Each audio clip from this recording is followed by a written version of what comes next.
And that leads us to characteristic number 4, which is that there are times and seasons in the will of God. This is very, very important because so many people have become discouraged and frustrated and even depressed, thinking that God has forgotten all about them, when in reality they are exactly where they need to be. You see, even if God has already revealed His perfect will to you, between the promise and the fulfillment, there is always a process that God takes us through. You know, I have 4 young children. One of them's here in the room tonight. And whenever we go on family trips together, before we've even pulled out of the driveway, my kids already begin asking, are we there yet? Are we there yet? Are we there yet? And this always used to frustrate me. And then I realized what was going on. You see, as adults, we know where we're going. We know where we are on the map. And our understanding of the situation allows us to kind of take everything in stride. But a child has no idea where they are. They don't know how long it's going to take. They don't know when they're going to arrive. And this creates a sense of anxiety. That's why they ask all the questions. You know, I've discovered that on the journey of life, it can be comforting just to know where you are on the roadmap. Just understanding that there are seasons in life can be helpful. And if you know what season you're in and what's coming next, it can be very encouraging. And so that's what we're going to talk about right now for the next few minutes. And I've asked a few of my friends to help me with this. Each of these men that you're about to hear from has been in ministry longer than I have even been alive. And each one of them brings a wealth of wisdom and experience to the discussion. Steve Strang is a businessman. He's an entrepreneur, a publisher, and the founder of Charisma Magazine. Ron Johnson is the senior pastor of One Church. He's also planted many, many churches around the world and has been a missionary for many years. Dr. John Shiver is an author, a former pastor, and an evangelist. In fact, in my book, there's a section where I talk about a group of elderly missionaries that came together to discuss the different seasons of their lives in ministries. This principle actually came from one of Dr. Shiver's books, and he's going to start this discussion by describing that occasion for us. So right now, we're going to go to this panel discussion with these 3 men. Well, there was a gathering of missionaries that were up in their 70s, and they just decided that before we all graduate to go to heaven, we ought to come together and compare notes and find out what you learned and put it with what I learned and he learned and gather it all up together. And as they began to talk over a 3-day period of time, they discovered very specific patterns that all of these people came from different places and had been used by God in different ways with different experiences and ministries, but they had all followed similar pathways. And what they ultimately came to the conclusion is that God gives vision to people. And after the vision is given by the Holy Spirit regarding God's purpose in a person's life, the second stage that they all found is they went through a time of preparation. And that's where it costs something. It costs time and effort and sometimes money and sacrifice to prepare themselves for the vision, the will of God that God had laid out for them. And then came the launch into the pursuit of that vision, which was always met with battles and struggles and wilderness times and great exercise of their faith. And then the fourth stage ultimately played out was the realization of the vision, and how that at the end of the day, what God had given initially, what they had prepared for, what they had fought the fight of faith to attain, was ultimately realized.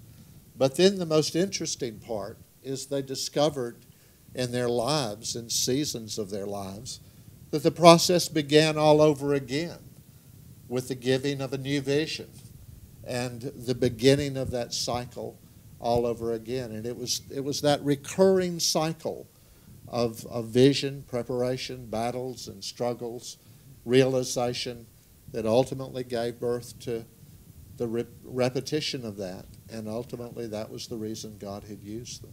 So it began with the birth of a vision, then preparation, then struggle, fulfillment, and then the cycle started again. Of a bigger vision. Right. Do you guys all think that you can relate to that? Does that sound right to you, Pastor? Yeah, absolutely. I was called in ministry when I was 17, and I had this passion implanted in my heart. I knew what I was called to do, Yet it wasn't for about 14 years before I was ever able to realize and actually move into it. And I remember God had called me to plant churches, and I went to start my first church.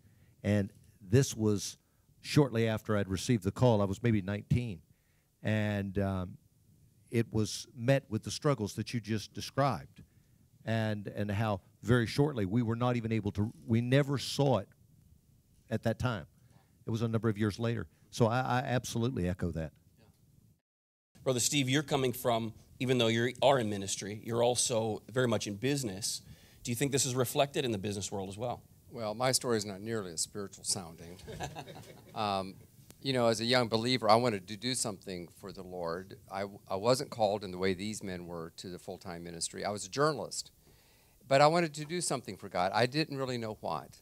And God used the necessities of my life to cause me to do something that evolved into what people now know as Charisma Magazine. Now, in the process of pursuing a dream to publish a little magazine, it became into something bigger. But actually, my very first motivation was, what could I do to earn an extra income, because I was a young husband and needed extra money. And I remember Yonggi Cho, the great pastor from Korea. He used to say, God, you can't steer a car that's parked. Yeah. But if you're moving, you can steer it. So he used to always say, you ought to do something. And so that's what I did. Now, it took me 5 or 6 years of preparation. You know, Pat Robertson says, despise not the day of small beginnings. And our beginnings were so small that nobody ever heard of us.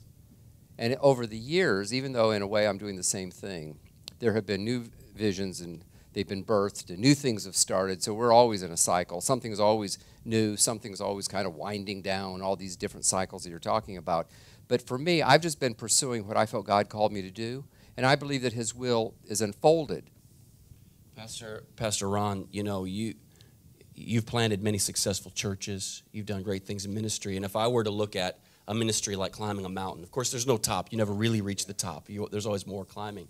But if I can use that as an analogy, did you discover that as you climbed and as you went through these things, that God was actually doing something in you? He was actually transforming your life. Absolutely. I mean, God always prepares the man. Yeah. You know, the ministry flows out of that. The person is being prepared. And what you're walking through today is actually the springboard for what God is going to do in and through your life in the future. I was a home builder. I built houses before I was in ministry. And I did not see at that particular time that building houses had anything to do with building churches. But that was my preparatory season, and God was using that to build me, to prepare me for what I'm involved in even now. And again, this recommitment and laying your life down again and again, and this ongoing journey as the vision continues to unfold.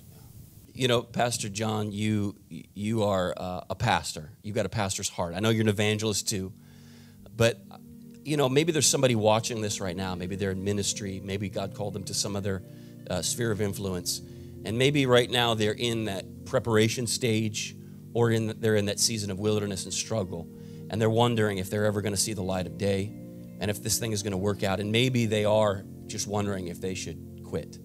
What would you say to them? How would you encourage them?